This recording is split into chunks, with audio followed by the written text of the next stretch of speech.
Mga kababayan, ma'am sir, this is Jam, the Filipino channel ang inyo pong lingkod. So today is August 14, 2026 at tayo ngayon ay papunta dyan yan sa may Iris College of Industrial Technological, Valencia Street, Barangay Ilaya, Mandaluyong to. Hindi, Barangay 635, Sampaloc, Manila. At dadalhin natin sa Duyan at the Fort sa Mayabot Street, Guadalupe, Nuevo Makati. Ako po, traffic doon. Huh? Ay, una pala, una yon. Tapos sa final destination ay sa may Our Lady of Miraculous, sa may Barangay 176, Bagong Silang, Caloocan pala. Naku pa, puro katrapikan. Okay, disclaimer lamang po ang content po natin ay kalsada at hindi ang passenger. Kaya naman, sakasakali man po na may marinig kayo mga pangalan ng lugar, pangalan ng tao, pangalan ng organisasyon sa government o private man yan, ay wala pong kinalaman ng channel na ito. At wala pong pinapatungkulan. Lahat po na pinag-uusapan dito ay pawang dito lamang po yan sa loob at wala pong pinapatungkulan sa labas. Magbabalik po tayo mamaya konti pag nakuhanap natin sila.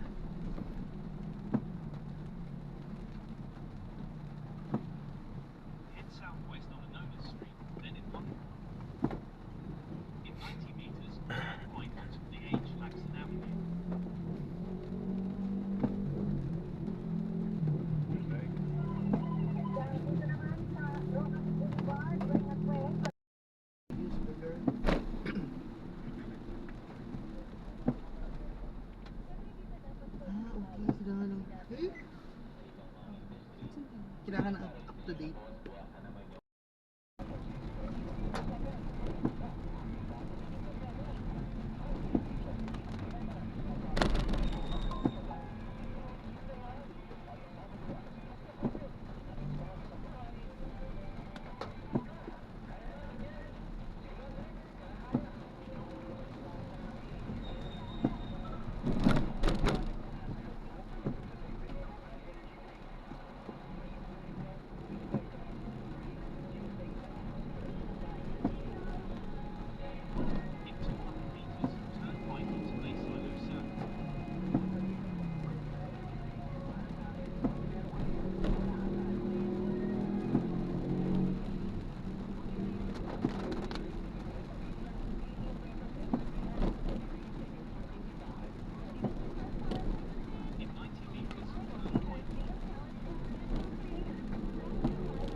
manufacturers.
Kung sakali pagbawal yung pag-post ninyo, kasi di ba, nagugat yun sa pag-post ni Atty. Virgil Ligutan, no?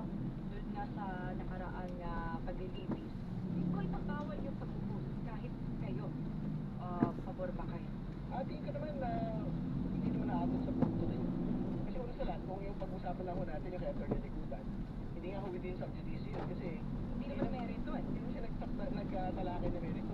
Pinag-usapan niya po yung pong prinsipyo po ng batas. Kasi hindi yun within yung subjudice yun. Kaya nagtataka kami bakit nag-iiyak po yung defense sa bagay po niya. Pero again, kahit naman po yung mga inilatag halimbawa doon sa court itself, during the proceedings. So important na ipaliwanag natin sa mga kababayan po natin. Kasi syempre, ang sinasabi na nga, di ba, over-judicialized. Ibig sabihin, sobrang technical.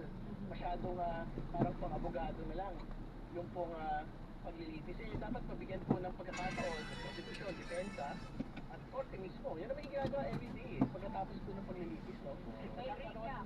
Nagkakaroon po ng kanya-kanyang paglilinaw. Yung pong lahat ng partido dito po sa bagay po nito. Teka lang, partner, okay. Hindi mas mismo si VP Sara yung nag-komento. Actually, mas malala nga yung ginawa niya eh. Kasi tinawag niyang bending dalo itong impeachment process. Hindi ba dapat mas matindi yung, dapat siya yung unang sitahin dahil doon sa kanyang pahayag na yan, at tinawag ng bending dalo ang isang impeachment process na itinatakda ng saligang batas na minsan hindi rin yan sinipon. Yun nga po yung kailangan dito nating linaw at syempre pinag-iisipan po ng konstitusyon kung mag-raise po kami ng either oral manifestation or written manifestation sa bagay po na ito. Kasi ako yung pinagit nyo, meron po talagang na nagbabaviolate po, not just talking about the merits, but basically questioning the integrity. Yung integridad po ng korte mismo. Yung pagkakasabi mo lang ng pending the law, integrity po ng korte yung pinag-usapan doon, hindi naman ang merito eh.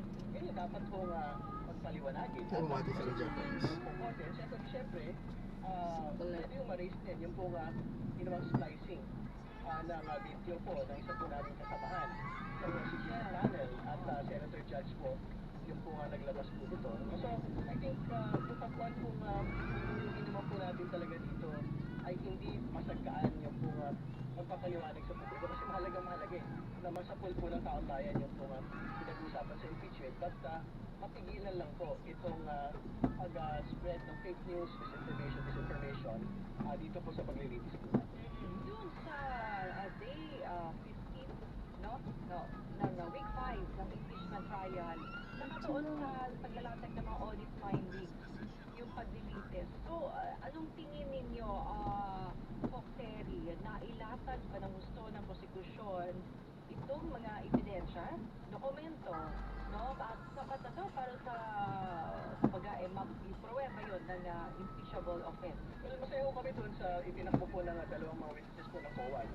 Kasi pareho lang naman sila ng sinasabi na mali po yung naging paggamit. Kaya nga merong mga notices of disallowance, may pinapasoling perang 448 million sa ating pong pangalawang pangulo.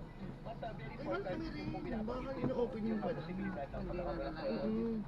Ibig sabihin, talagang isipin na po ng Commission on Audit kung talaga pang merong pangloloko.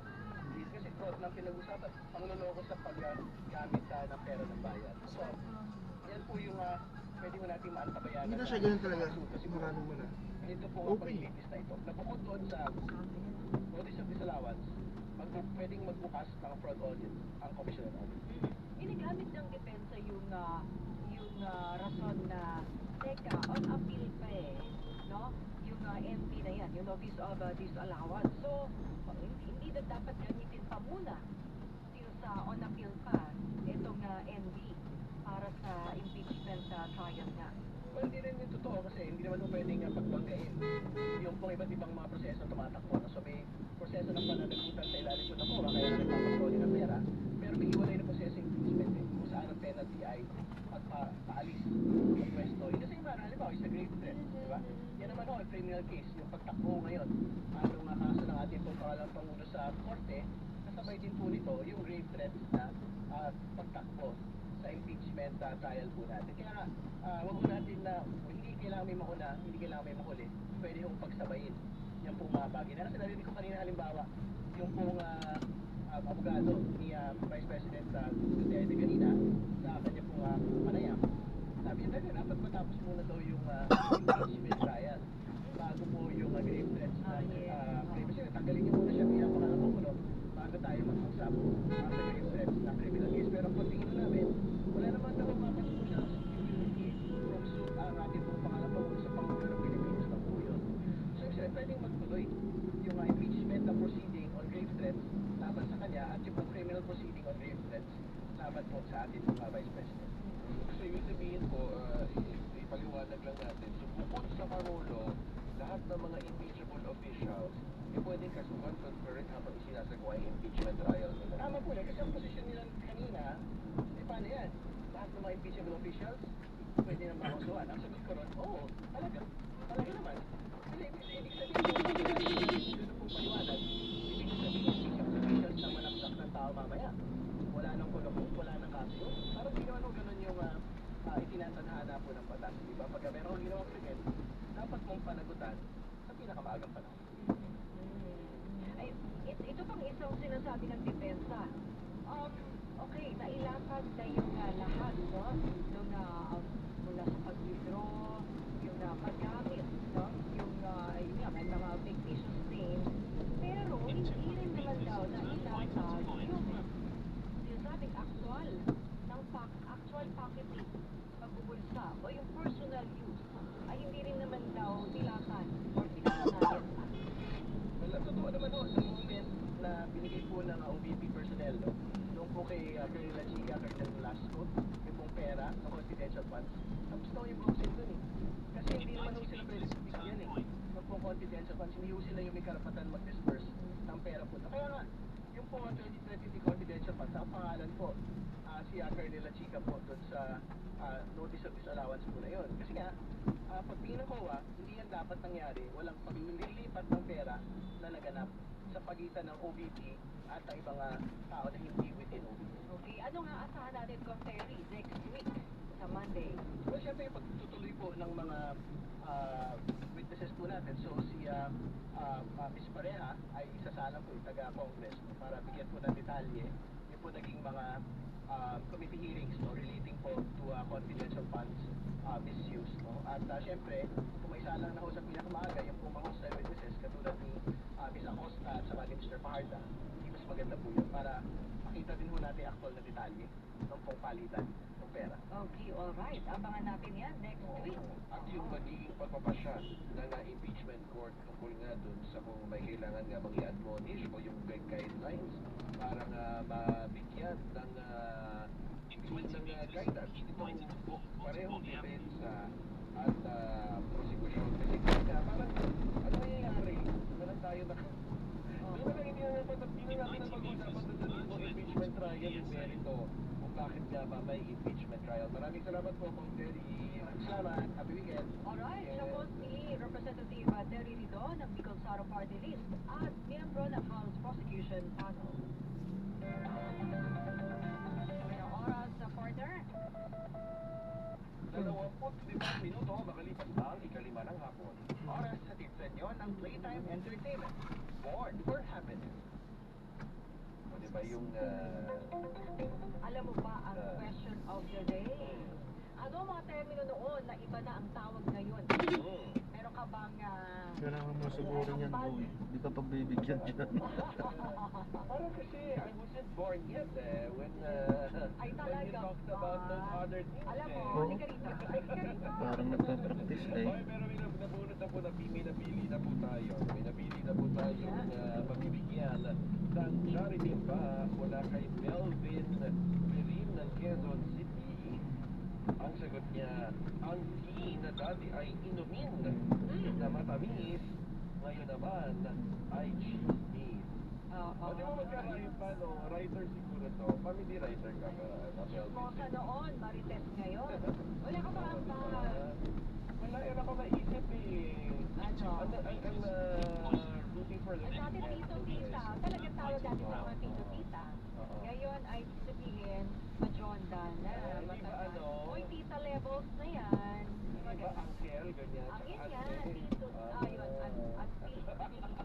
pwede. O yan, sige. Uy, tara na, weekend na tayo. Oo, Bye. ayun na eh. Wala na talaga. Ito, ako ba itong muna?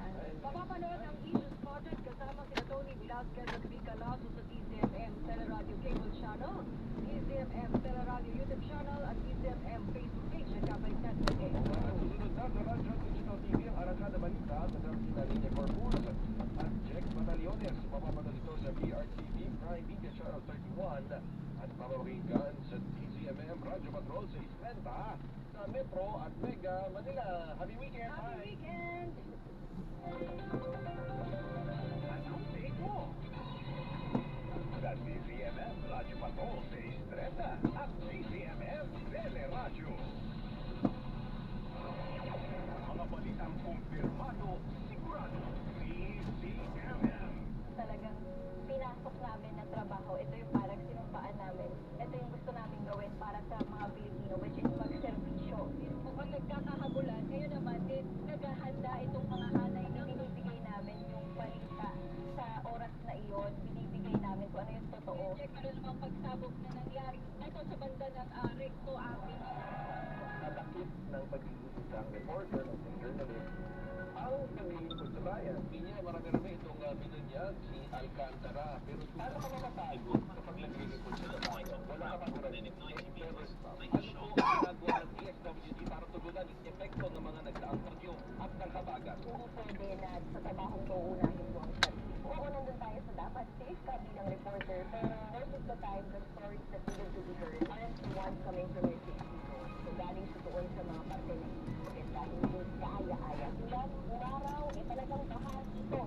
Ang Philippine News, isa tayo sa malaking tulong na marinig pa yung kababayan natin dahil meron pa rin pangangailangan ng platform para marinig yung boses nila. Nagiging siya ng tao. Ang ano lang po, gusto namin, ang pansin. With PRTV, alam natin na yung ito ba ay paraan na alam nila paano kunin yung katotohanan. Sa PRTV, hinahatid namin yung balita na deserve talaga ng mga Pilipino. Ako, si Mario Campo. Ako si Santo Ochoa. Ako si Angela Baba. Patuloy na magbabalita para sa bansa. Bawat isyong dapat malinaw sa lahat. Bawat kontrobersya na simple, di dapat pinipili-pili sa posibleng pagsimulan at siya. Bawat Pilipino may karapatan sa tanong. Napaka-democratic right of dapat ni Attorney Jess Falsi. Hindi naman tayo tatakain for ourselves. At Jueves, alas 8 ng gabi sa PRTV Manila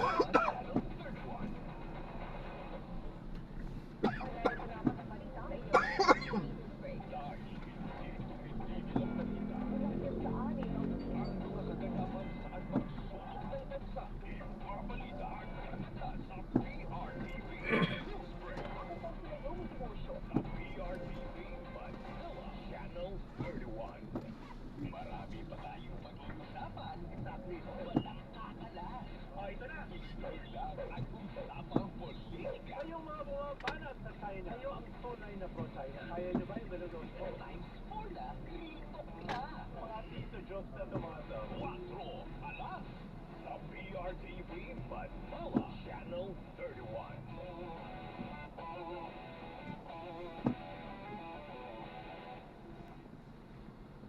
Sabay-sabay natin saksihan ang mahalagang pangyayari sa Senado bilang isang impeachment court. Para sa pagdidibig ng isa sa pinakamataas na opisyal sa bansa. Abangan ang special coverage ng PRTV News sa Vice President Sara Duterte. Impeachment trial hanggang Miyerkules.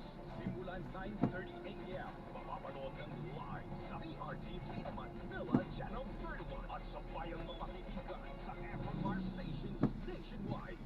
Sa bawat isyu ng bansa, mahalaga na may say ka. Tara, pag-usapan natin kung anong take mo. Sama na kaya natin sa kulitan natin. Tama, Maan Makapagal, Miguel Esteban at Sandro Otsona. Siyempre, take mo. Lunes hanggang Viernes, alas 4:30 ng hapon. Sa DZMM Radio Patrol sa Isleta, DZMM Teleradyo, at PRTV Manila Channel 31.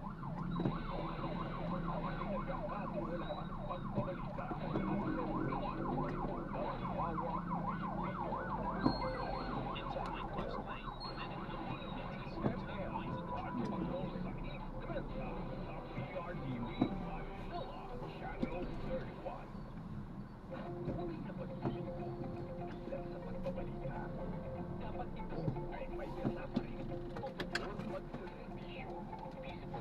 May nung maaring tanong po ng ating mga mamamayan, kaya Lunes hanggang Biyernes, tugunan natin ang mga pangangailangan ng bawat Pilipino. Paano nila i-implement na hindi masyadong umaray yung mga maaapekton? Nagsiservisyo, Linya Corpus at Hits Bustos. Lunes hanggang Biyernes, alas 11 ng umaga. Sa DZMM Radio Patrol sa Istrenta, DZMM Teleradyo, at PRTV Manila Channel 31. Ito ay nanonood sa PRTV Manila Channel 31.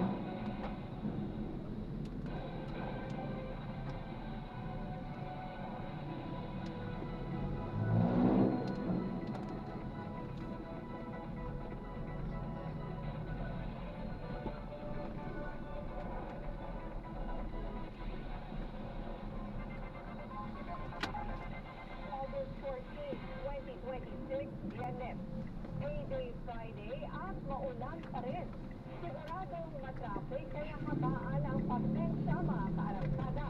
Kasama niyo pa rin kami sa mga kwento ng bayan at lakas ng masa. Ako si Linya Corpus. Bawat komento puso ng bayan, importante yan sa amin. Bawat issue, dadaanan natin yan. Kagabay nyo kami sa mga usaping hindi dapat malampasin. Live tayo sa DZMM Patrol 630 at PRTV Manila Facebook page at PRTV Manila YouTube channel. Ngayon din sa lahat ng customer station sa buong Pilipinas at sa Signal TV Channel 31. Ako, si Jeff Panones. Ito na,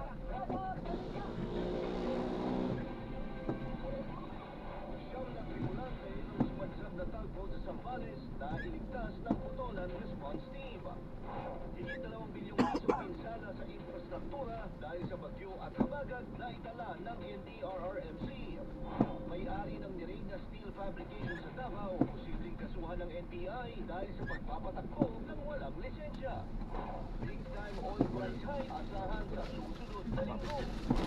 Samantala, mas murang pamasahe sa aeroplano, ipatutupad naman ngayong Agosto. Nailigtas na mga tauhan ng Botolan Zambales Rescue Team ang siyam na tripulante ng sumadstad na tugboat sa baybayin ng Botolan Zambales. Mabilis na rumesponde ang Botolan Rescue Team matapos humingi ng saklolo ang sumadstad na vessel. Nasa pangangalaga na ngayon ng Municipal Disaster Risk Reduction and Management Office ng Botolan ang siyam na tripulante. Umaha sa ilang bayan sa Bataan dahil sa malakas na pagbuhos ng ulan kanina. Kabilang sa mga binaha ang ilang lugar sa mga bayan ng Hermosa, Pinalupihan, Orani, Pilar, Orion at Balangas City.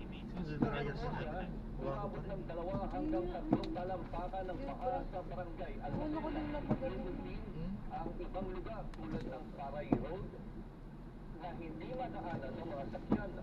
Sa bayan naman ng Pilar, pinahari ng barangay Paninaw, Automatic lang barangay yung washing Sintayan, Wala siyang dryer, barangay Timmy. Makati South at Bakit Ramon ganun? area. Kunti lang eh. Konti lang. Pinaha ang barangay Mulawin, Balot at Apollo. Umabot pa sa mahigit 4 na milyong tao ang apektado ng mga nagdaang bagyo at habagat sa iba't ibang rehiyon sa bansa. Umakyat naman sa 21 ang naitalang namatay. Yan ang umarangkadang balita ni Justin Ignacio. Higit 4 na milyong tao na ang apektado ng mga nagdaang bagyo sa Maymay at habagat ayon sa National Disaster Risk Reduction Management Council. Katumbas ito ng higit 1.2 milyong pamilya mula sa Regions 1 to 5, Calabarzon, Cordillera Administrative Region, NCR at Mimaropa. Ayon sa ulat ng Office of the Civil Defense, ngayong Biyernes, August 14, umakyat na sa 21 ang namatay. 10 mula Benguet, 3 mula Rizal at 3 rin mula Batangas. Landslide ang karamihan sa naiulat na dahilan ng pagkakaroon ng pagkamatay. Ilan naman ang napagsakan ng puno, nalunod at nakuryente. 17 naman ang naiulat na sugatan kung saan 12 rito ang mula Benguet, 2 mula Abra, habang 1 naman mula Ilocos Sur, Rizal at Cavite. 3 ang naiulat na nawawala mula sa Pangasinan, Batangas at Quezon. Ayon sa OCD, mayroon sila higit 500 evacuation centers. Higit 14 na pamilya ang namamalagi rito kung katumbas yan ng higit 51,000 katao. Umalo na rin sa higit 1,000 mga bahay ang naitulad na nasira. Naitala naman sa higit 2 bilyong piso ang napinsala sa infrastruktura tulad ng bagyo at habagat. Habang higit 200 bilyong piso sa agrikultura. Ayon sa OCD, namamahagi na ang pamahalaan ng higit 400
Diyan lang ko yan.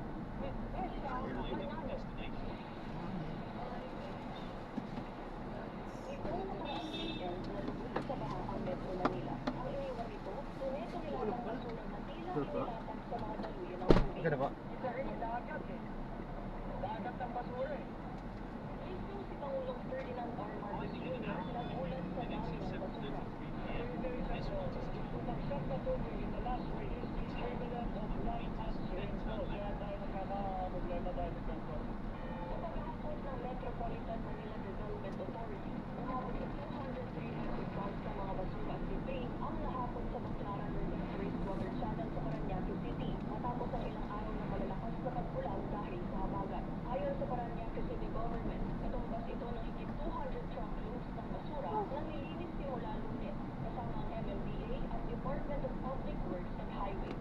Ayon naman sa City Environment Office, naipon ang mga basura mula sa mga kalapit na lugar. Itinulak na high tide mula sa Manila Bay ang mga ito papasok sa water channel. Nangako naman ang Pangulo na aayusin ang lahat ng daluyan ng tubig para matiyak na wala ng baha ng dahil sa basura.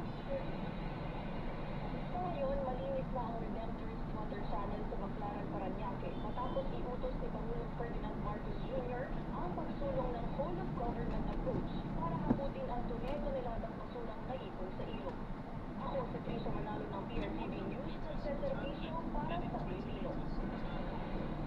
Nanawagan ang Automobile Association of the Philippines na bubukan ng gobyerno ang kakulangan ng drainage sa mga kalsada sa gitna ng sunod-sunod na pag-ulan. Yan ang nagkakatang balita ni Naomi Concepcion. Ang nagsipagitawan muli sa ilang pamunating kalsada sa Metro Manila matapos ang unang tabing na pag-ulan sa nagdaang mga araw. Kaya't dispensa ng Department of Public Works and Highways sa pagtatapal ng asfalto sa malubak na ilang bansa sa kalikasan ng mga motorista. Pero para sa Automobile Association of the Philippines, marketing, sumunod ito. Ano solusyon na ispato? Hindi. Yung sewage system, yung drainage system yan ang solusyon. Ang pala yun. Dahil nga hindi pa tapos sa Tama. Ikot lang pala siya.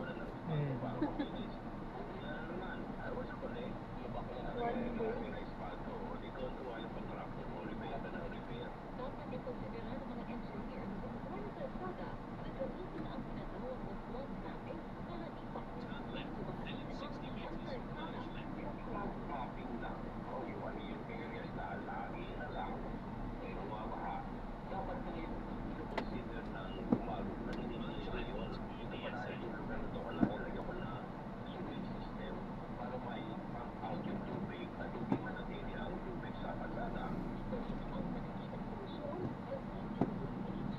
Pagka medyo buwan na rin pa lang, ayusin na itong permanente. Pag-picture mo, dapat grabe at pag-picture. Pero kaya pag-picture if the water does not stay.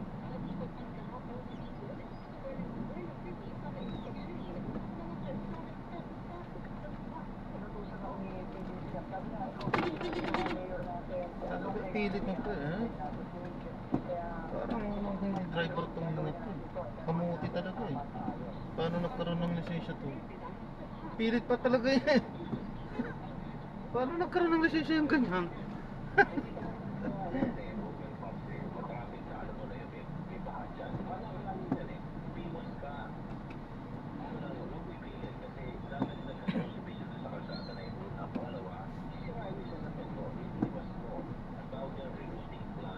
Dapat publikahin din ang traffic enforcer sa iyong pwesto para pinanahin Grabe, ang traffic. para sa alternative publika. At para sa may unifikasyon ng bawat Pilipino. Nagseservisyo para sa Pilipino.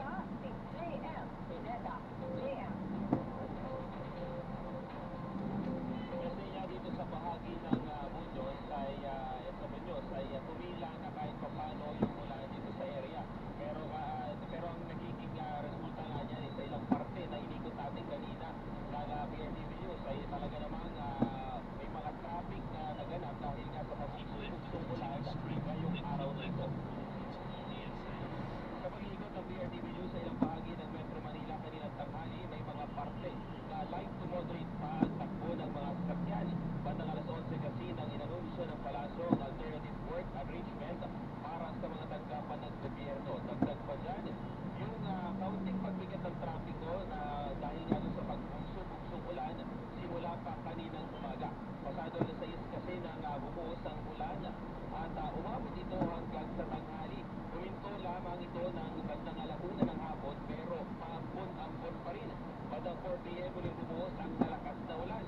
As of 4:20 ng hapon, batay sa monitoring ng MMDA, may mga parte pa rin ng Malabon at Valenzuela City ang may baha dahil sa pabugso-bugsong ulan. Kasama dyan ang bahagi ng MacArthur Highway na kalahati ng pinti ang taas ng baha pero passable naman daw sa lahat ng mga motorista. Ibang lugar naman sa Malabon ang may mga tubig baha pa rin. Kabilang na dyan yung Santulan na MH del Pilar, Bulunduan, Don Basilio Bautista, Maysilo, FC Villo Boulevard at Barangay San Agustin sa Rizal Avenue. Sa ilang bahagi rin ng EDSA, gaya dito sa may North Avenue ay may mga mabagal rin na trapiko dahil sa ulan kaninang alas 4. Kaya sa ngayon papakita natin yung live traffic update dito sa EDSA Buños. Particular dito papakita natin sa ating screen ang bahagi ng EDSA Buños kung saan moderate to heavy na yung nangyayari dito sa bahagi ng EDSA Buños. Kung nakita nyo sa inyong screen ay bumper to bumper ang andar ng mga sasakyan dito yan sa bahagi ng EDSA Buños. Kung makikita nyo yung dulo niya, yan yung Balintawak. Ito kasi yung bahagi ng southbound. So Balintawak area yung dulo niya. So papunta ito, yung nakita sa screen ay papunta ito sa bahagi ng Cubao, papunta ng Pasay, ito yung southbound. So medyo mabigat na yung traffic dyan hanggang sa may bahagi ng malapit sa isang malaking mall dito sa North EDSA. So hanggang dyan lang yung traffic na yan niya, pero pag nilagpas dun sa mall na yun ay muling luluwag ang traffic at magbabalik ulit banda sa may EDSA Cubao. So dito naman tayo sa northbound Ninya. Kaya napansin natin kanina nung tinitingnan niya ito yung traffic, nagsisimula na rin siyang bumagal. Ito yung mga papasok naman na Balintawak area papunta sa may monumento. Ninya. Pero JM, kung tutuusin, medyo mas maluwag pa nga ito kasi maraming walang pasok eh, di ba? Nag-suspend ng klase kanina ang mga eskwelahan.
Siguradong bata, panatag ang magulang, ligtas ang komunidad. Kaya, magpadukuna na. Pumunta sa pinakamalapit na health center at alamin ang schedule ng pagbabakuna sa inyong lugar. Isang paalala mula sa Department of Health. Ang programang ito ay hatid sa inyo ng Memex Fortis Herbal Capsule. Ang mga sakina, tunay niyong plema, responsibility, Memex. We're proud to celebrate Team Playtime, the Games of the Future 2026 Dota 2 champions. Search PT Sports on Facebook, follow our page, watch our live streams, and stay tuned for more exciting teams coming soon. Playtime for happiness. Dati, wala di ka pa naman na pag-isip kailangan mong mabilis, mag-avoid sa lunch break, o kaya mag-early out. Naman sa traffic, nakakaulan. Ngayon, I'm chill. Virtual Pag-ibig is here. Lahat ng major Pag-ibig transactions ko, pwede na sa phone. Simple saving, apply ng loan, and more. Kaya no need mag-access. Tayo always private sa Virtual Pag-ibig Virtual. Download na ang Virtual Pag-ibig app today. And expand solid to God. Every day is a new adventure. That's why I am on biogenic alcohol. Take the moment. Here, guys.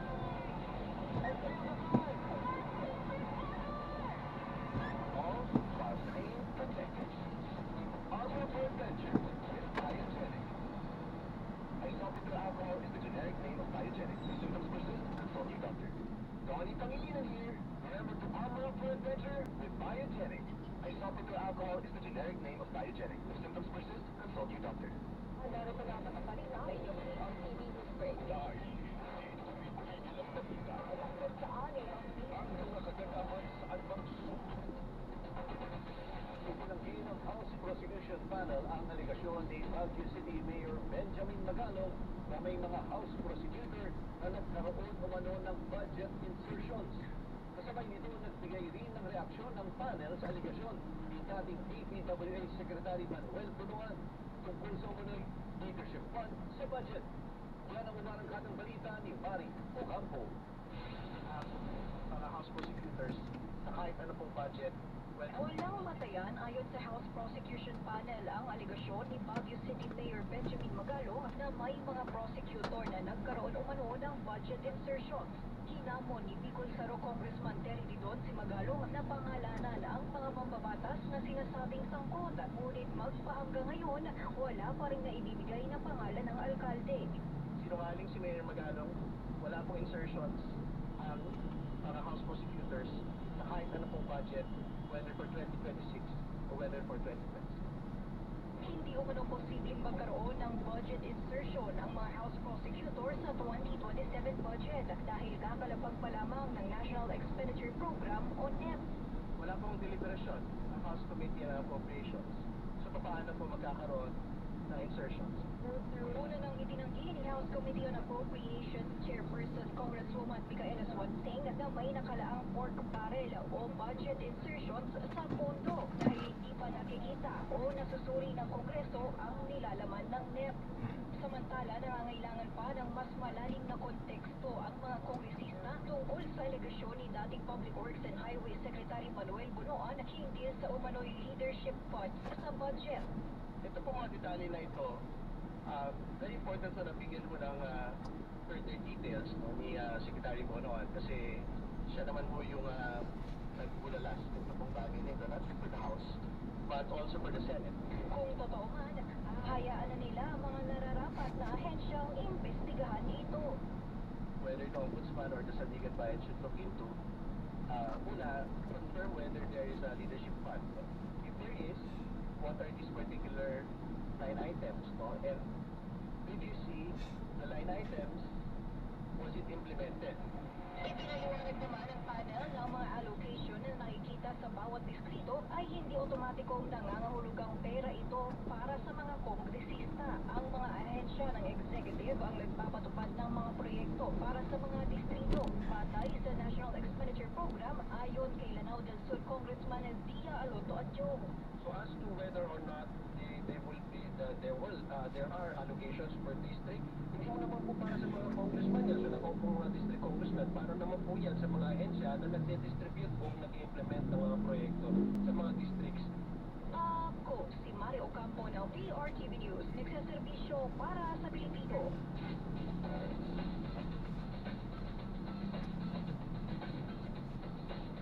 Weekend na, kaya pag-usapan natin ang mga ganap ngayong linggo sa mundo ng politika. Kasama ang former Cabinet Secretary Tita sa mga host ng Pato Alanza si Sir Ronald Llamas. Magandang hapon po, Sir Ronald. Welcome back sa Arangkada Balita. Magandang hapon, Nina. Happy weekend! Happy weekend na. Pero bago yan, Friday muna. At sa pag-usapan lang po natin, let's recap itong impeachment trial this week. Sir Ronald, ano po ang masasabi ninyo dun sa naging impeachment trial this week, lalo na nung tinawag rin ng ilang legal experts, and I believe ikaw rin po yung agreed nung sinabi nila na tila scam o na-misuse yung confidential funds ng OVP at DepEd. Well, dati kasi ay alam na natin yung mga aliases na pinagtatawanan natin. Si Beatos, si Tempura, si Nova, nadagdagan na ni Angeline, etc. Pero lumabas na rin nila sa Quadcom, Justice Committee, sa House. Alam na rin natin yung mga notice of disallowance. Pagkaman mas naging konkreto ngayon dito sa impeachment trial. Pero may mga bago na sumulpot Halimbawa, nagre-reimburse pala yung Office of the President bago nila nakuha yung budget noong December 22. No? Nagre-reimburse sila dun sa pinastos nila ng December 13 to 18. Malinaw yan ay bawal doon sa rules ng COA. No? Ikalawa, ay nabalitaan din natin na itong liquidation report ng Vice President ay walang na-submit. Kaya nga tinanong di ba ni Amy Marcos, yung mga tiga-COA, ay ang ibig bang sabihin ito ay nagamit sa pang-personal na dahilan? Ang sabi ng COA, yes. Dahil pag wala kang liquidation report, ang presumption ng COA ay ginamit mo for personal gains. No, malinaw yun. Kaya ito yung mga bago na na-discovery natin dito sa this week impeachment. Dito sa usapin ng COA.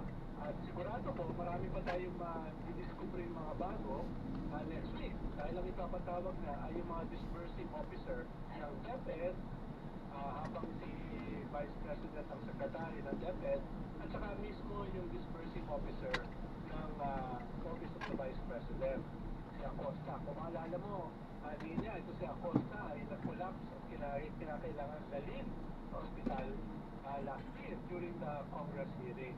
Kaya tingin ko, aasa pa tayo ng mas maraming drama. Hindi yung drama ni Rafi Tulfo at saka ni Bia Cayetano, kundi yung drama dito sa mga disbursing officer na ito next week. Ako, kung nagka-collapse nga pala last year, itong si Acosta, baka may reason na naman para hindi siya mag-show up, no? Next week, kasi malaking bagay na yan. Siya yung nagdi-disburse ng mga pondo na ito. Hindi ho ba? At sabi nga ni Senator Jaime, di ba kasalanan ng disbursing officer kung may mga problema, kung may anomalya? Ang sabi naman ng COA, hindi ito. Dahil every step of the way ay pinipirmahan ito ng head of office, which means the Vice President. Kaya hindi pwedeng maging fall guy yung disbursing officer. Hindi pwedeng masisi yung disbursing officer lahat. Pero hindi ko pa kasi alam niya kung ipapatawag pa yung mga possible smoking gun. Si Colonel La Chica, yung nag-distribute ng pera, allegedly, at actually bawal yun Bawal yun. Dapat yung magdi-distribute yan, yung disbursing officer. Hindi ko rin alam kung ipapatawag si Madriaga.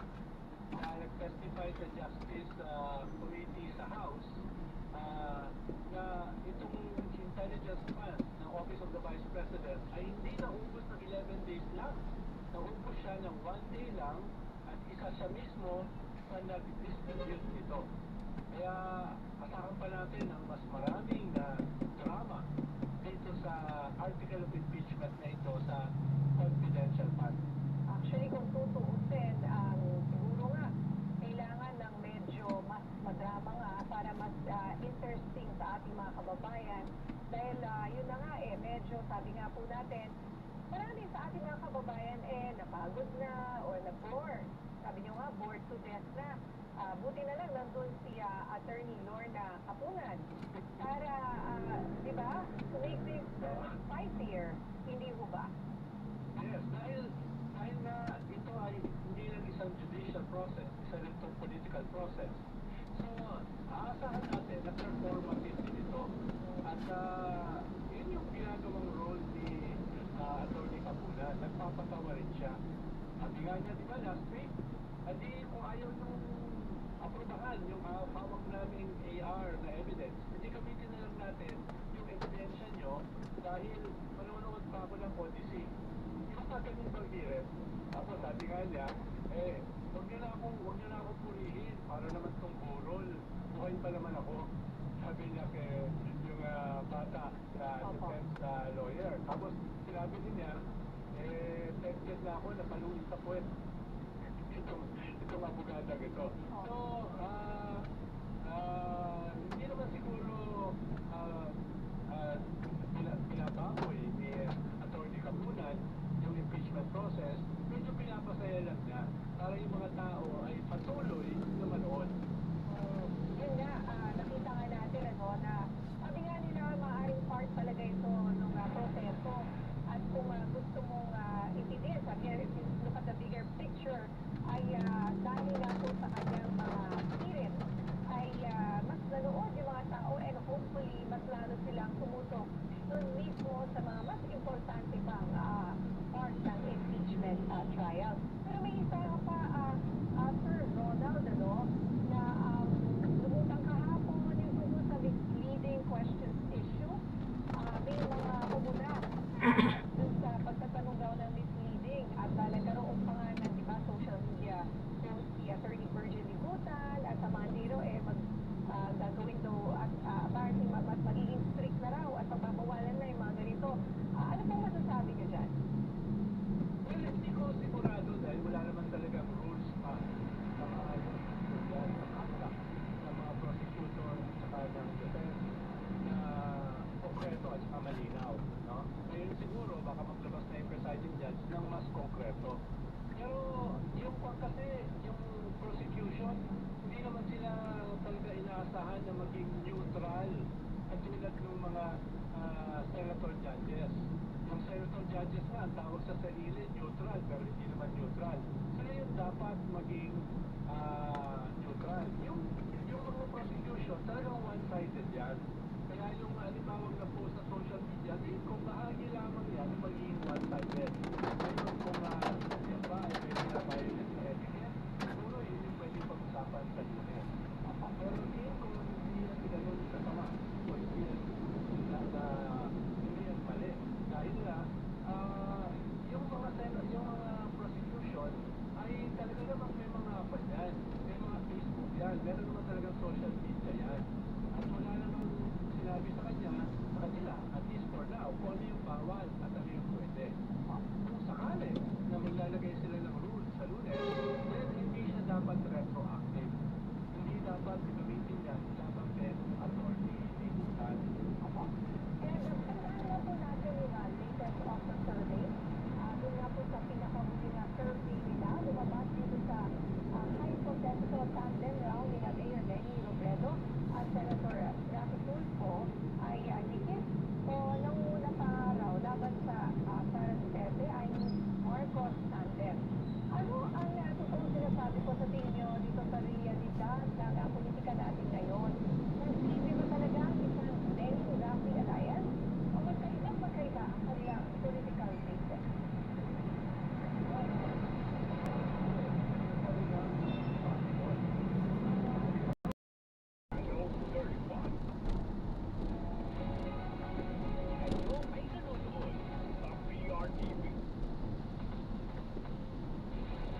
Na-rescue ng mga otoridad ang isang daang mga empleyado ng isang steel fabrication sa Davao nang walang lisensya para mag-operate. Yan ang umaarangkadang balita ni Lorraine Igonia. Sinalakay ng puwersa ng National Bureau of Investigation at Presidential Anti-Organized Commission ang Davao Mighty Steel Corporation sa Barangay Ilag, Punawan District, Davao City, umaga nitong Biyernes. Mismong si NBI Director Melvin Matibag ang nanguna sa operasyon kung saan nasa 174 na mga empleyado nito ang na-rescue. Ang naturang steel fabrication ay walang lisensya na nag-operate at pinangangambahan ang presensya ng radioactive chemicals sa mga raw materials na ginagamit ng planta sa produksyon nito. Na-recover din ang mga substandard products na gawa ng kumpanya. Ayon din sa pagsusuri ng Philippine Nuclear Research Institute o PNRI, ang naturang kumpanya ay walang lisensya, permit at authorization na mag-impact o mamahagi ng nuclear o radioactive substances. Nakatagda naman magsampa ng kaso ang NBI sa 12 Chinese national may ano at dun? siyam na Pinoy na nahuli May sa bantay. operasyon tapos tinutugis pa ang 7 Pinoy na nakatakas. Buti na lang, nag-ilaw siya, kundi. Konya ng PRTV News, nagseservisyo para sa Pilipino. Pipinod yun, si Senator Erwin Tulfo na may ilang... Grabe naman yan, ihilang sana eh. Doon sinabi ni Tulfo na ang ganitong allocation ay itinuturing na Dito, wala na siya magagawa. Tatakbuhin niya ang... At lumalabas ngayon, yun yung problema. So overtime, that's why malawak masyado yung gagawin natin na investigation dito. Ayon sa NBI, ang kumpanya nag-supply ng mga steel bars sa ilang gumuhong struktura noong hindi ng magnitude 7.8 na lindol ang Mindanao noong Marso. 70% of the steel bars that was used dun sa mga na-damage na buildings, specifically from Sarangani, Davao del Sur, Sayamat Santos, Davao Occidental, may the markings of DMS dito yung sa Davao Mighty. Wala nang doing the steel bars. Sorry po ma. That's okay. Ang dami palang butas-butas dito. Investigation. But when a separate testing raises questions about the Dapat quality of naglalagay sila ng sign. Pagka ganun na... and the responsibility to find out where these products Wala went yan. and whether other structures Masisira sa sakyan eh. Pagka ganun na. Pabibigla ka eh. Nakumpirma na may radioactive substance sa mga materyales na ginagamit ng kumpanya. Mga pangalan nito sa mga nagtatrabaho sa planta at sa mga gagamit nito. bakal na ginamit natin ngayon ay maaaring manatili sa isang bahay para na hospital o tulay for decades. Whatever weakness or danger is built into the material can also remain with us for years. That is why water protection and public safety must come before commercial interest. Kaya sa operasyon ng 124 na manggagawang Pilipino na abutan sa pasilidad, ay huli naman ng 10 Chinese at 4 na Pinoy na kinila ng mga incorporators ng pagawaan. Ang business company nilang kasamahan. Sasampahan din sila ng patong-patong na reklamo, kabilang ang paglabag sa Philippine National Nuclear Energy Safety Act. Ayon sa NBI, ito na ang ikilamang raid na sinagawa nila kaugnay sa iligal na operasyon ng mga pagawaan ng bakal. Inaalam na rin nila kung konektado ba ito doon sa sinalakay na planta sa Misamis Oriental, kung saan nahuli ang 69 na Chinese workers. Nauna nang inimbestigahan ng mga otoridad ang Sanjia Steel Corporation sa Misamis Oriental na pagmamay-ari umano ng Chinese businessman na si Tony Yang. Si Tony Yang ay kapatid ni Michael Yang, na dating former economic advisor ni dating Pangulong Rodrigo Duterte, kapwa sila Chinese citizens. Ayon sa PAOK, dinalaan siya ng isang Chinese official na posibleng bumati ang China sa pag-aresto ng mga Chinese workers. I mentioned to them that we are doing what we are doing and PAOK and NBI will continue to do so based on the mandate of our law. What if papabayaan natin yan? Baka mas marami pa yung matayo kaysa yung ma-rate ng NBI and PAOK if we will not promote awareness. Igilan ng operasyon ng planta sa Davao habang pinag-aaralan ng Department of Environment and Natural Resources ang pagbawi sa Environmental Compliance Certificate nito. Karen de Guzman, ABS-CBN News. Pasintabi po sa mga manonood at sensitibo ang susunod na balita. Arestado po ang isang lalaking nananakit, pumapatay at nagbebenta umano ng mga aso sa kalsada. Live mula na Botas Nagpapatrol, Liza Aquino.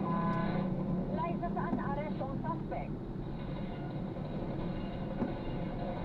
Bernadette, pagala-gala sa may C4 Road sa Barangay Tagumpay South ang suspect na maaresto ito ng mga tauhan ng Nabotas City Police kaninang alas 2:30 ng hapon. May warrant of arrest ang suspect para sa kasong theft at paglabag sa Animal Welfare Code of the Philippines of 1998 na nanggaling nga dito sa Nabotas Metropolitan Trial Court Branch 54 dahil umano sa kalaman niya pandadakip, pagpatay at pagbebenta ng mga karne ng aso sa iba't ibang lugar sa Metro Manila. Bernadette, una nga nakunan sa CCTV sa Caloocan noong Pebrero ang lalaking suspect kasama ang kasabwat na asawa at anak habang naglalakad sila na madaling araw. Dahan-dahan lumapit ang nakastripe sa suspect sa isang aso nang kunin niya ang tali nito at paulit-ulit na pinaghahampas sa ulo ang aso bago inilagay sa sako at umalis sa lugar. Sa isa pang CCTV noong namang Mayo, nakunan muli ang mag-asawa na nanakit at nang dadakip ulit ng aso sa kalsada naman sa Nabotas. Siya rin ang supplier ng katayan ng aso na una nang inoperate ng Nabotas Police noong Marso kung saan kilo-kilong dog meat ang kanilang nakupiska kasama ang iba pang mga gamit sa pagkatay ng mga aso.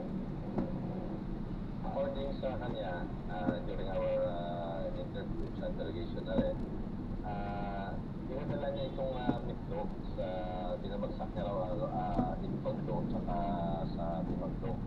According sa kanya, yun niya daw dinadala itong karne ng aso, binibenta niya. Once na may madaanan silang aso, so sinisilo ito nila, so simple lang, gano'n lang ang ginagawa niya, tapos pinapalo, tapos ilalagay sa plastic, sasakay sa bike. Ayon sa Biyaya Animal Care Foundation, bagaman masaya sila sa balitang nahuli na ang isa pang supplier ng dog meat, hindi pa nila tapos ang laban hanggat may mga tumatangkilik na karne ng mga aso. Kaya may panawagan din sila sa publiko. Health hazard po ang kumain ng dog meat. Bakit? At meat, pwede kayong magkasakit. Kung kayo, isipin nyo na lang, magkakasakit kayo kung kakain kayo ng dog meat. Pwede, kasi nga, hot meat, madaming bulati yan, hindi yan domesticated pang-slaughter. Bernadette, magbigay ng pahayag ng suspect na nakakulong ngayon dito sa Nabotas City Police Station. At ayon naman dito sa Nabotas Metropolitan Trial Court ay nagpataw sila ng 3,000 pesos sa piyansa para sa kasong theft at 12,000 pesos sa piyansa para naman doon sa kaso niyang Animal Welfare Act of 1998. Bernadette, sakali mapatunayang may sala siya dito sa mga nabanggit na krimen, ay posible siyang makulong ng 6 na buwan hanggang 3 taon at pagpapatawan siya ng parusa na 30,000 pesos hanggang 250,000 pesos. Balik siya, Bernadette. Maraming salamat sa iyo, Liza Aquino.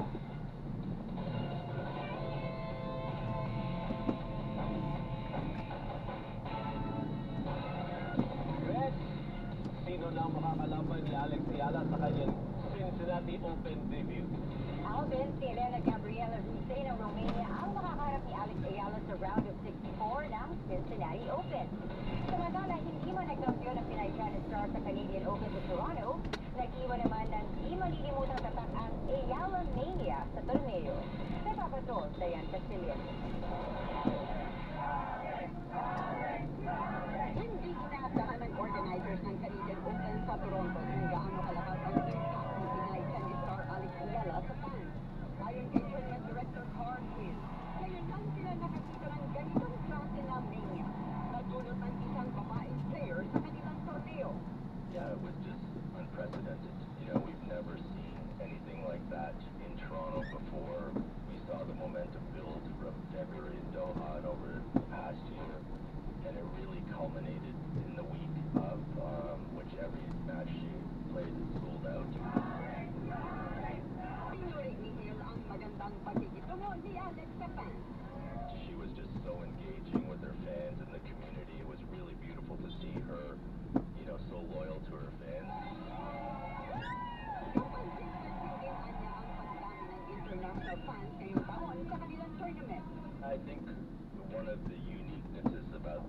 that in particular this year was in the past we saw tens of flags, from various nations throughout. This year we saw hundreds and thousands of flags. And in addition to that, you saw the fans staying till the end of the session for the whole tournament. Nasa Cincinnati na ngayon si Yala kung saan nakarating niya si Elena Gabriela Ruse ng Romania na ranked 74 sa mundo. Tinalo ni Ruse si Magda Linet ng Poland sa first round 6-love 6-3 para makatapat si Yala sa round of 64. Defending champion sa Cincinnati Open si Iga Swiatek na siya rin nagkampiyon sa Toronto. Kaya Castilla o ABS-CBN. Sa pagbabalik ng BB Patrol, 5 babaeng Russian at isang Pinay sinagip sa anti-human trafficking operation sa Makati City. Pangulong Ferdinand Marcos Jr. itinanggi ang mga payag ng China tungkol sa overay kasunduan para sa mga resupply mission sa West Philippine Sea. Abangan ng iba pang mga nagbabagang balita sa pagbabalik ng BB Patrol! Magbabalik ang TV Patrol sa TCMM. Ang programang ito ay hatid sa inyo ng Blemex Forte Zero Pen Capsule. Maluwagang paghinga, tulawang plema. Basta lagundi, Blemex. Magbuhay at kabuhayan ang nakataya. Kailangan ng mga tagapagbalitang maaasahan at mapagkakatiwalaan. The morning news team you can trust for the news that really matter. Mga balitang kumpirmado, sigurado, araw-araw sa inyong morning news team. Sa TCMM, Radyo Patrol, Sekiz at ICMM, Teleradyo. Ang programang ito ay hatid sa inyo ng Biogenic. Armor up for adventure with Biogenic. Johnny Pangilinan here. Every day is a new adventure. That's why I armor up with Biogenic alcohols. So I can get it to you. Savor the moment. Here, guys. And feel the vibe.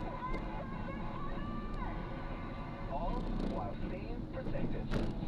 Armor up for adventure with Biogenic. Isopropyl alcohol is the generic name of Biogenic. If symptoms persist, consult your doctor. Donnie Pangilinan here. Remember to armor up for adventure with Biogenic. Isopropyl alcohol is the generic name of Biogenic. If symptoms persist, consult your doctor. PPPCMM, numero 1 sa aksyon. Ang oras ganap na alas 7 ng gabi.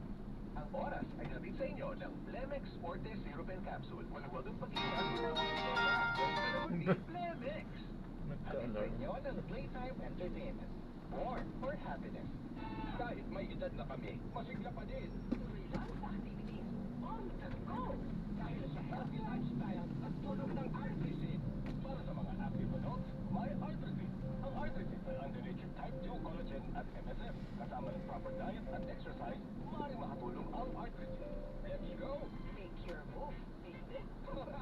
Artrisin, get going! Umapagal ang galaw dahil sa joint pain at arthritis.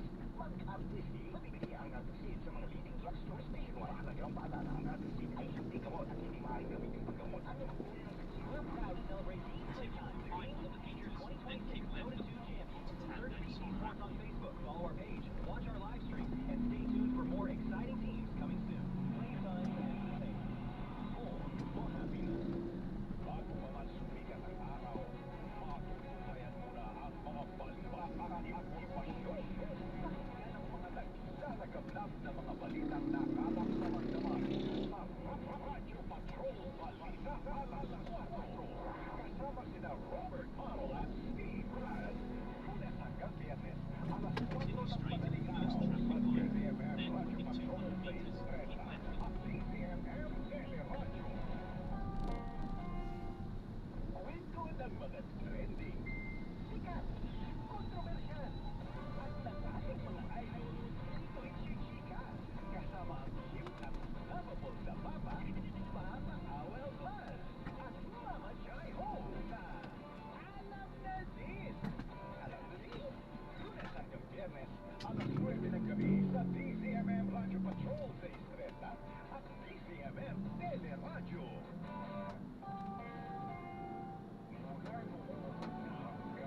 na sisikapin pa rin ang kagawaran na matapos nito sa target na March 2027. Hindi ko alam paano nabubuhay yung mga kababayan natin. And yet, yung mga dating mga taga-deliveries dito, sinaya ng tipo na nakawin niya yung pera niya. Ang gagawin natin, corporate natin lahat ng mga either ghost or substandard. Para hindi lalong maantala ang trabaho, iniimbestigo ng kooperasyon ng mga nakatira sa may ilog na tatamaan ng proyekto.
vulnerability o kahinaan.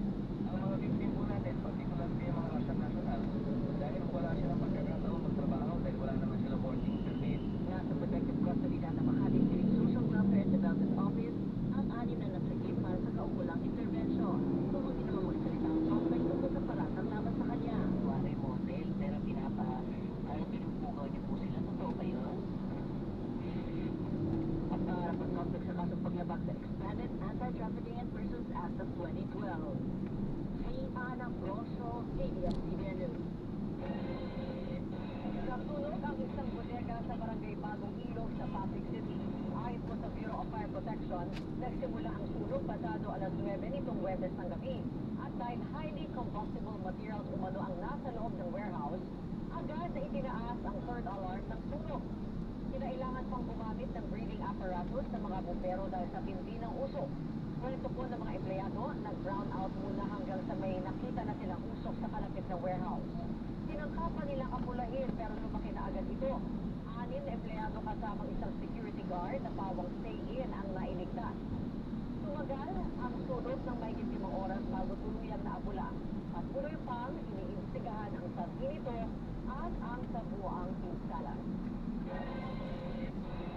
Palagay ng panahon, patuloy pong makakaapekto ang habagat sa kanlurang bahagi ng Luzon sa mga susunod na araw. Ayon sa pag-asa, lalakas pa ang epekto ng habagat sa araw ng Linggo sa Western Luzon dahil sa mga probinsya ng La Union, Benguet, Pangasinan, Zambales, Bataan at Occidental Mindoro. Posibleng muli ang mga pagbaha at pagbuhol ng lupa. Mababa naman ang tsansa ng mga pagulan sa Palawan, Visayas at Mindanao pero inaasahan sa mga susunod na araw na magiging maulap na rin sa kanlurang bahagi ng Visayas. Hindi naman nakikita ang nakaapekto sa habagat ang low pressure area sa labas pa ng Philippine Area of Responsibility dahil hindi naman kalakihan ang sirkulasyon nito para makahatak ng habagat. Mababa na rin na nila ang posibilidad na maging bagyo ito. At susunod, kampo ni Vice President Sara Duterte humiling ng oral argument sa Quezon City Regional Trial Court. Kaugnay ng pinaharap niyang kasong grave threat. At ilang pinaniniwala ang dapat at hindi dapat gawin sa ghost run. Ibinahagi ng Tuksoy expert. Tuloy-tuloy pa rin ang ating pagbabalita sa pagbabalik ng TV Patrol. Magbabalik ang TV Patrol sa CCRM. Ang programa ito ay hatid sa inyo ng Cobra Energy Drink. Ang liwanag na to, nasa loob mo. Para sa amin, pag meron ka nito, wala kang talo. Sunod na OT, kapit lang. Kaya ko pa. Tuloy-tuloy na biyahe, laban lang. Kaya ko pa, patong-patong na project. Sige lang, kaya ko pa. Ang liwanag na to, nasa loob mo. Pasiglamin, Cobra Energy Drink. May Plus, vitamin, taurine, ginseng at inositol. Kakayanin ang pagsubok sa silid ng Cobra Energy Drink. Para sa amin, pag meron ka nito, wala kang talo. Ang liwanag na to, nasa loob mo. Pasiglamin, Cobra Energy Drink. Para sa amin, pag meron ka nito, wala kang talo. Ang galing, itong matagalan. Mula po sa Ilocos, pababa po dito sa Mindoro. Pero pagsapit ng hapon, meron na rin po dito sa may Cagayan Valley, Cordillera Region, Central Luzon, Quezon, at pati na rin sa iba pang lugar dito sa Mimaropa. Sa Metro Manila, meron pa rin po chance ng ulan bukas lalo na po sa hapon at pati na rin sa gabi. Pagdating po ng linggo, bago po magtanghali, posible po yung mga pag-ulan. Sa ilang lungsod lang po yan, so kalat-kalat. At bandang hapon, mas tataas po yung chance na mga pag-ulan. Kaya kung meron po kayong lakad, make sure may dalang tayo o kapote. Sa Visayas naman, may chance rin po ng ulan bukas ng hapon. Dito yan sa Panay Island, Negros Island Region, Samar and Leyte Provinces. At pati na rin sa bahagi po ng Central Visayas. Ganoon din dito sa Caraga Region sa Mindanao. May chance rin ng kalat-kalat na ulan sa linggo. Dito po yan sa Visayas. Mas marami na po yan. Pero panandalian lang. Habang dito naman sa Mindanao, may nakikita po tayo ng mga kalat-kalat na ulan sa may Zamboanga Peninsula, Northern Mindanao, at pati na rin dito pa rin po sa Caraga. Pero posibleng dahil po yan sa localized thunderstorm. Yan muna ang latest sa ating panahon. mula sa GMA Weather Center. Ako po si Amor La Rosa, serbisyong totoo ng GMA News.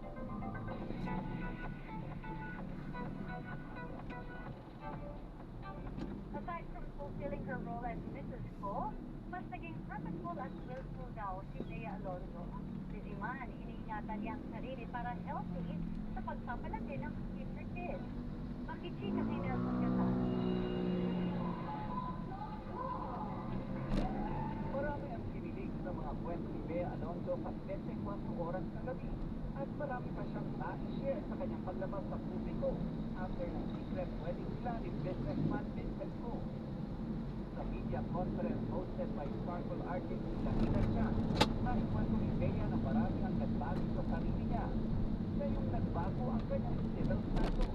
Mrs. Bea Alonzo Ko at become more purposeful at willful sa kanyang mga desisyon. Right now, I have to say, I believe more, I have become more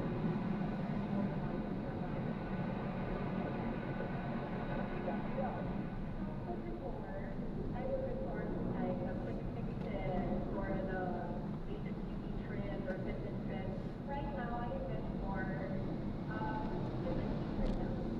Pero siyempre, That's not to say I am going to do it. Kasi napakaganda ng secret. But ultimately, my priority now is to, have the energy to enjoy every chapter of my life. she also shared with us a possibility in the near future.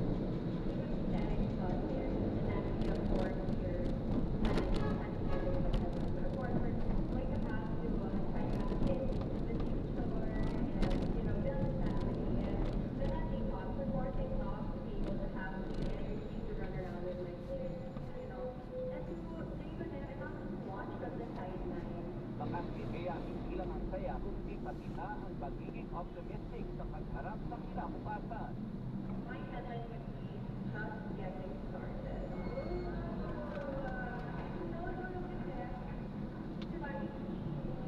Many different chapters of my life. I've lived many lives and seen it all. But for us, like I'm only getting started.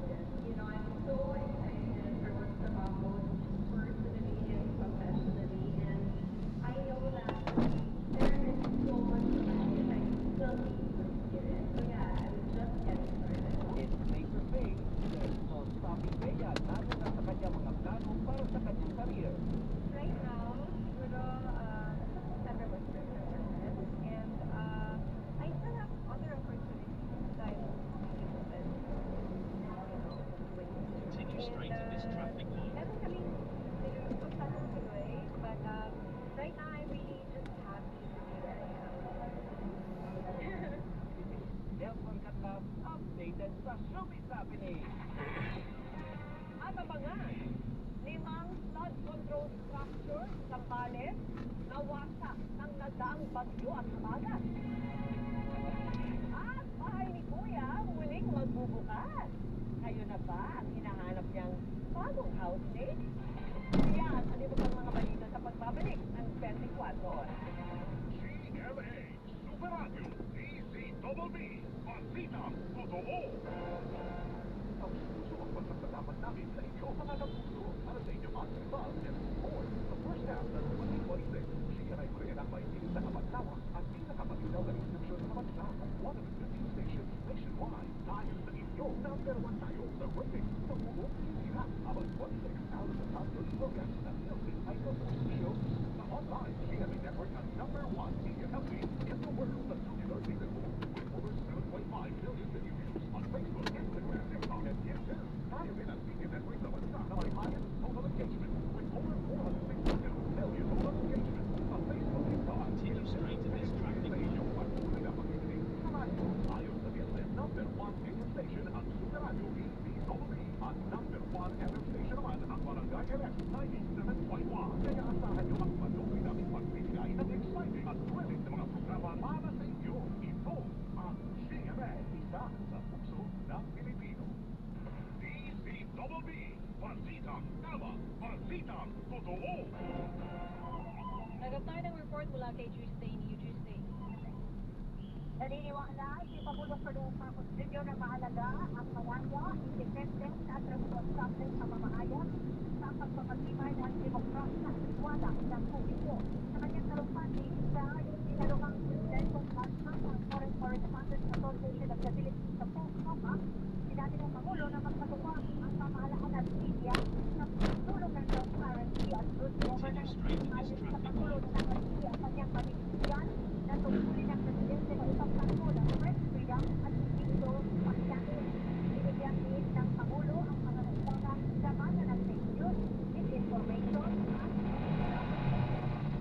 artificial intelligence. Suportado rin ang pamahalaan ng proteksyon sa mga mamamayan sa pamamagitan ng Central Task Force on Media Security.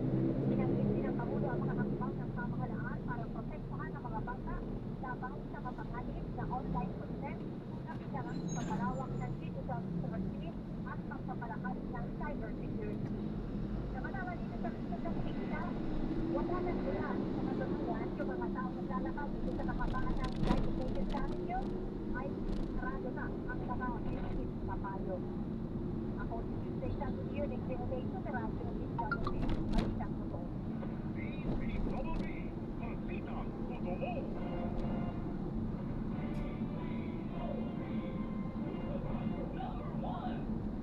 Natatami at wasak kabantay. Continue to find the CMA Radio pa rin ang number 1 ng Shanghai. Ayon sa HEB Nielsen Media Research, number 1 tracking station ang Super Radio DZWB 594 na nakakuha ng 55.3% audience share. Number 1 sa FM. Dahil sa bagyo at habagat limang flood control project sa Zambales, ang nawasak na sitak na bagyo at habagat. Kabilang diyan ang San Juan Dike sa Butolan at dalawang slope protection sa Kamanggan at San Narciso. Ay makakisala rin sa mga flood control structure sa San Marcelino at San Felipe. Dahil sa pagkatira, kumahan silang barangay at may mga inilikas. Dalawang na ang pamilya pa ang nasa mga evacuation center ayon sa Provincial Disaster Risk Reduction and Management Office. Iniisay sa nila ang official report ng DPWH sa halaga ng pinsala at tawag ng mga apektadong infrastruktura.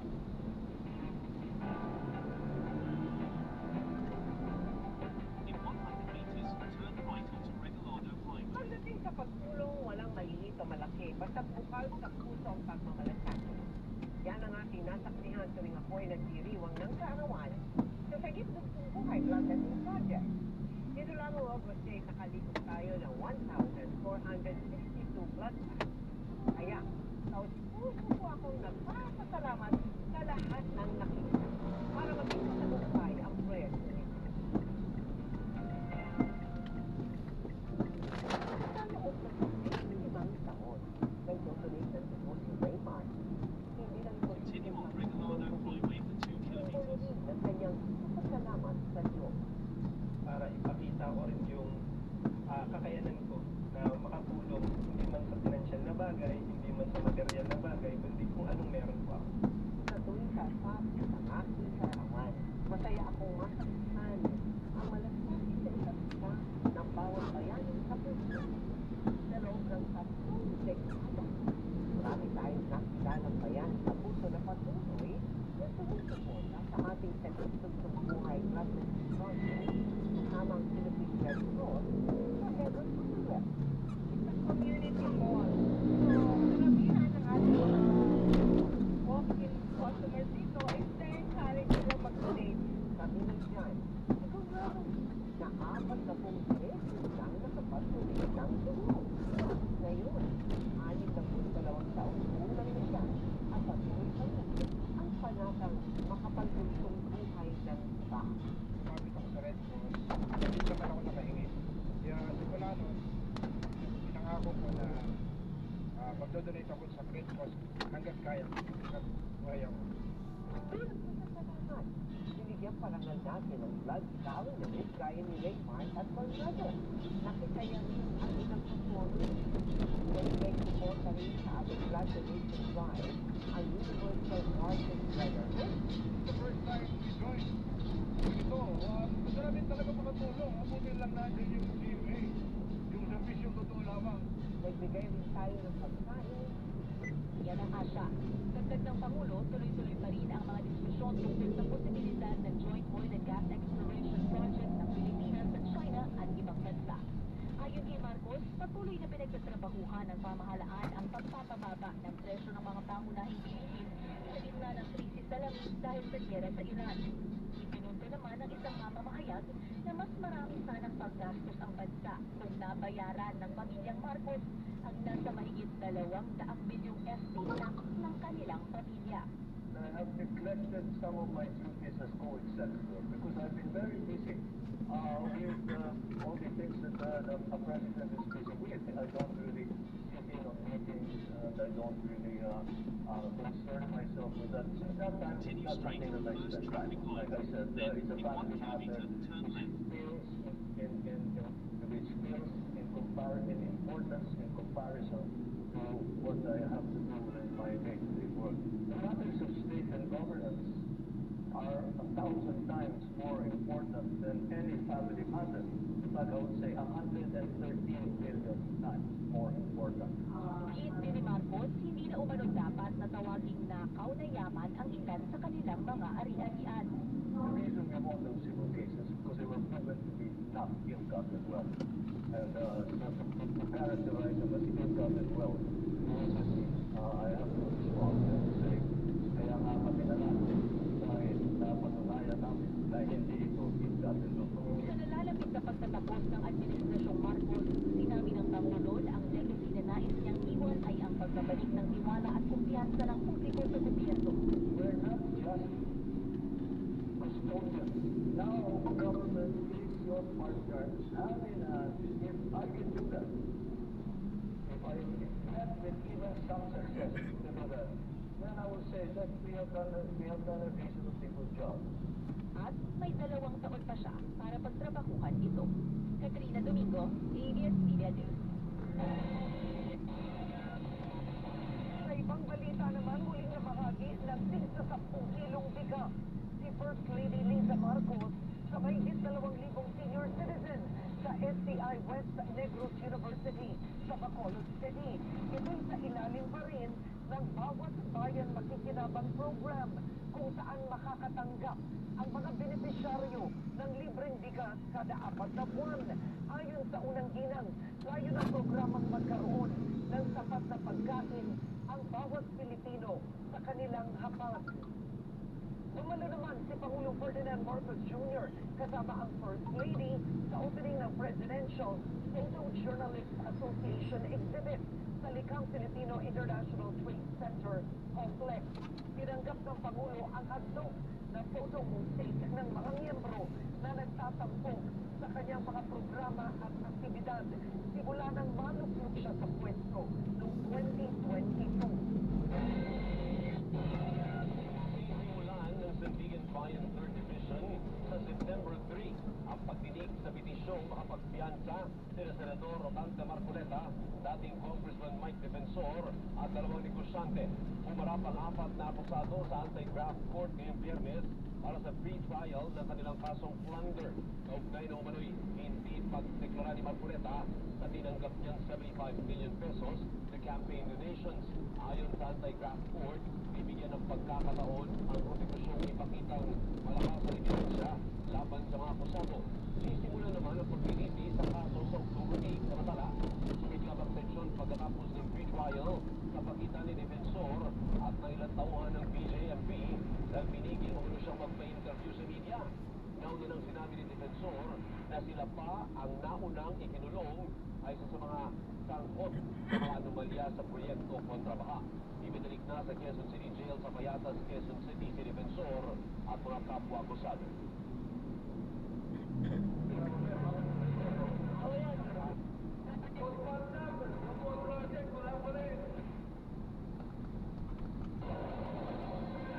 Susunod, itatayong tax delegahab sinusisi sa pagdinig ng Senado. At dini, pinabilib ang fans sa Japanese version ng Born to Win sa Summer Sonic Music Festival. Abangan ang iba pang mga balita sa pagbabalik ng TV Patrol.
Biogenic.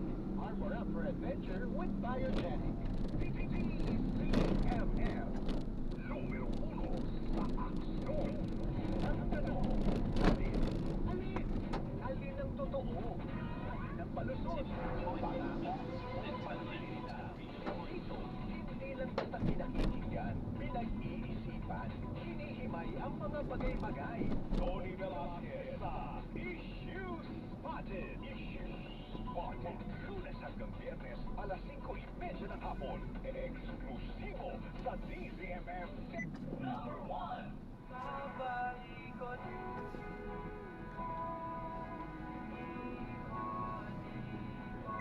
Oh, ayokong maputulan ng paa. Ng Bayan, Jeff Camaras at Marlene Paliero sa Spot Report. Spot Report. Lunes hanggang Biyernes, alas 8 ng gabi sa DZMM Radio Patrol 630 at DZMM Teleradio.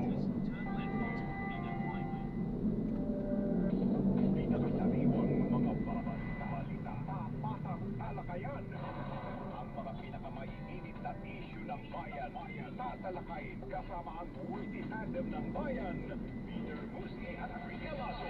Balita Tapatan. Lunes hanggang Biyernes, alas 9 ng umaga sa DZMM Radio Patrol 630 at DZMM Teleradio.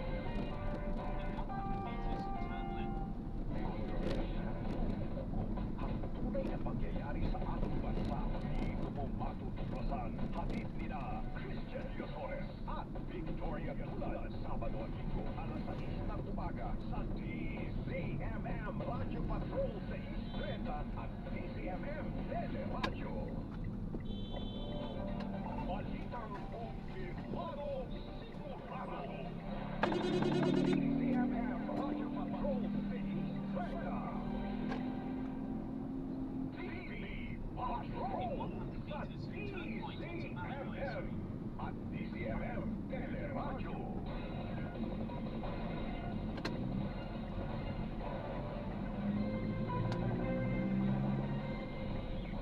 Nagsagawa ng pagdinig ng Senado tungkol sa Pax-Silica Partnership kung saan ipinaliwanag ng mga ahensya ng pamahalaan ang mga itatayong pasilidad sa Tarlac. Tumaing naman ng mga katutubong maapektuhan ng proyekto. Nagpapatrol, Victoria Tulad.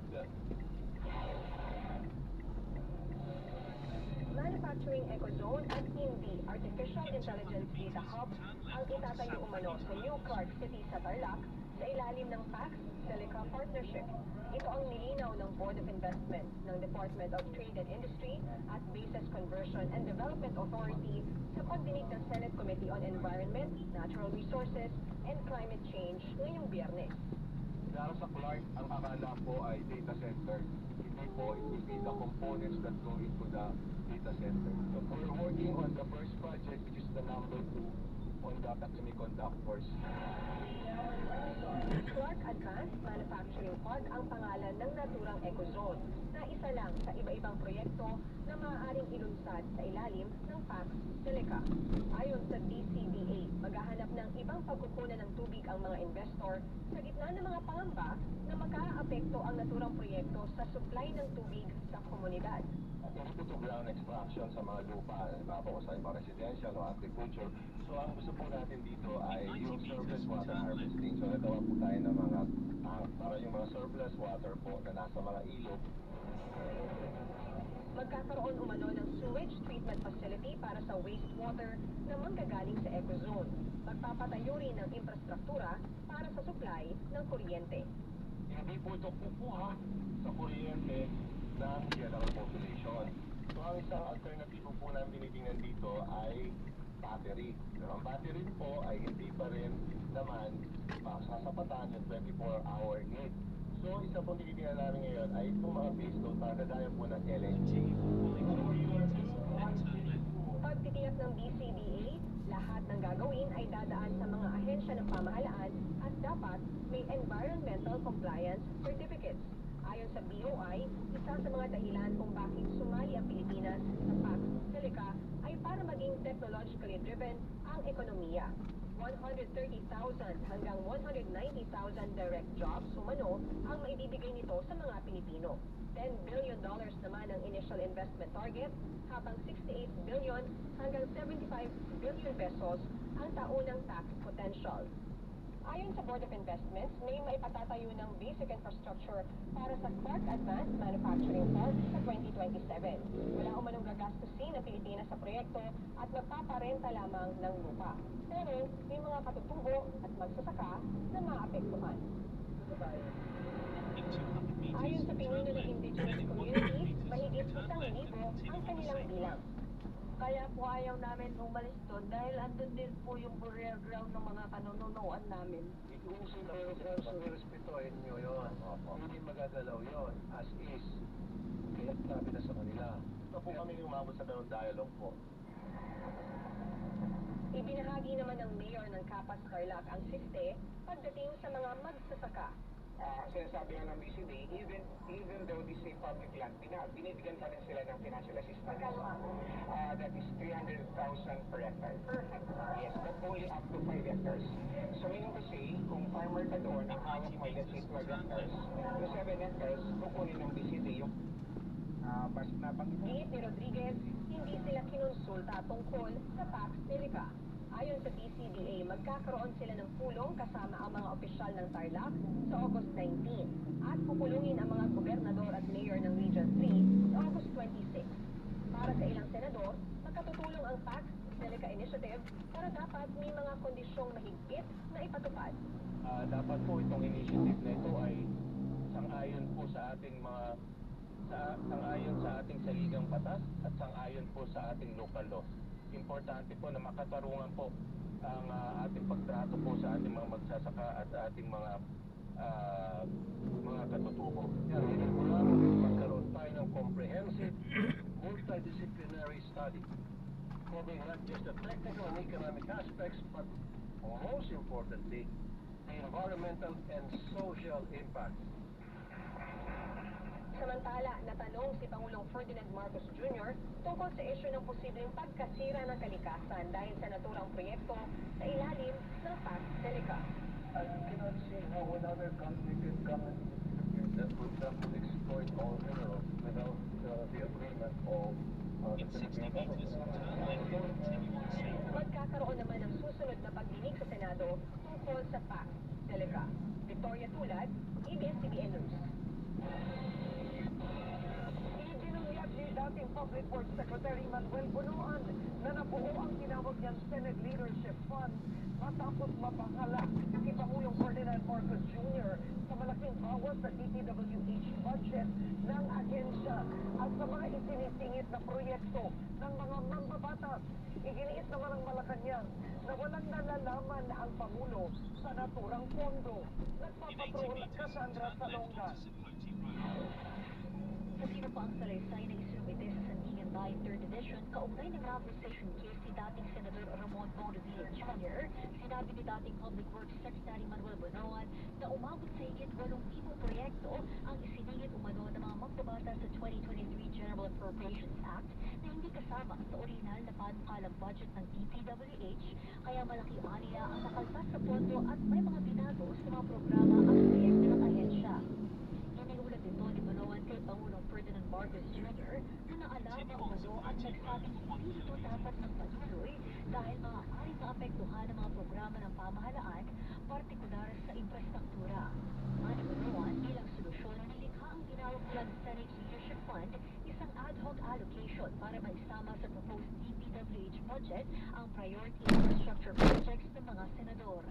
Sabi ni Bunuan, batid umano ng Cabinet Economic Team ang naturang pondo nang sinimulan nilang balanggasin ang 24 billion pesos na proposed 2024 budget ng DPWH. Pero ayon kay Bunuan, hindi nito napigilan ang pagbawas sa budget ng core items ng ahensya.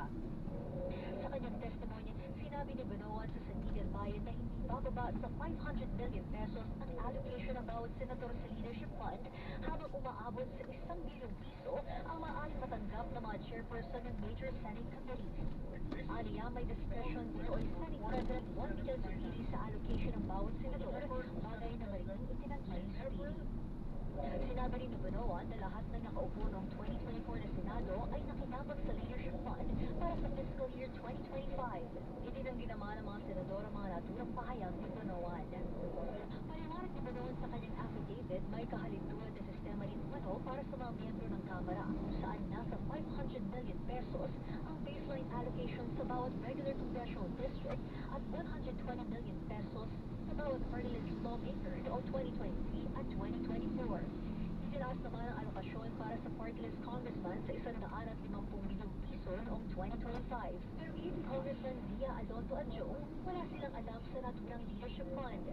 We're not privy to that kind of discussion. It's for the former Secretary Benoan to fill in the additional details. So as to whether or not there are allocations per district, hindi mo naman po para sa mga congressman yan, so nakaupong mga district congressman, para naman po yan sa mga ahensya na nagde-distribute o nag-implement ng mga proyekto. Naunang ikinagit ng Malacanang na walang alam si Pangulo Marcos sa leadership fund. Kung alam ng Pangulo yan, yung ba yan ito tolerate at hindi yan mangyayari? Pero mga gito kasing usapan, minsan, So it was an agreement between the former Secretary of Public Works and the senators. according to him, they're just basing on what he said. So, personal knowledge, none. Wala naman ni ACT Teachers Party List Representative Antonio Tino, hindi pwedeng sabihin walang alam ang Pangulo dahil dumaan rin sa kanya ang buong proseso ng pagbuo at pagpasa ng national budget. Kasama sa mga ABS statement. Ibang level ang pet o alagang hayop na binisita ni Juan T. Melay Cantiveros Francisco. Tara't alamin natin kung ano yan.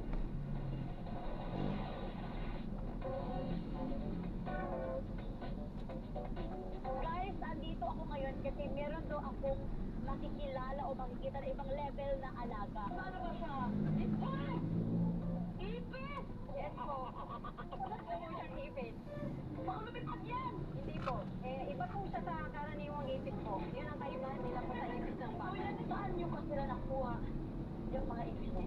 Itong mga to ay special na species po sila na nakukuha sa mga na-register na breeder din po sa mga ipis. Opo.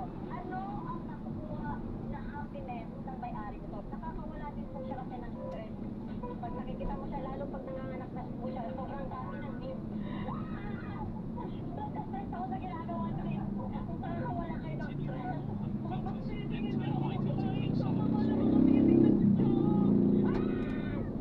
Continue straight at the first traffic light. Then, in 200 meters, turn right. Mapapanood po ang ibang level 2 tuwing Sabado at 6:45 p.m. sa Kapamilya Channel, All TV2, A2Z, Kapamilya Online Live, ABS-CBN News, YouTube channel at I1. Susunod, Bini, trending worldwide matapos ang kanilang engranding debut sa Summer Sonic Music Festival sa Japan. Yan, ang iba pa mga balita sa pagbabalik ng TV Patrol!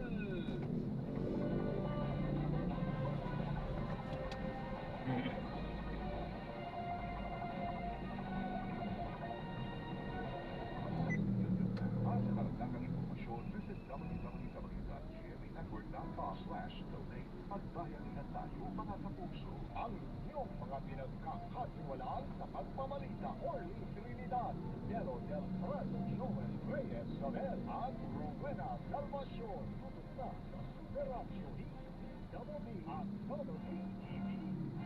Taus-puso po ang aming pasasalamat sa muling pagkilala. Kaya madaraanan na rin. Ayan, so na-drop na natin sila. Salamat po sa panonood hanggang sa muling at God bless po. Talo. Sobrang traffic. 3 oras mahigit. Ano? Ay, Diyos. Oh. Hindi tayo nagmura. Ano lang, siyempre yung pagkainis natin sa grabing traffic. Natalo tayo. Lugi. lang ito ng 8 pesos per So kilo. maraming salamat po sa panonood. Dahil Ingat po. naging God bless second po. round na lang, na maganda ang EDA sa Talo. dalawa. Hindi na rin siya sigurado kung mabawi pa ang 50,000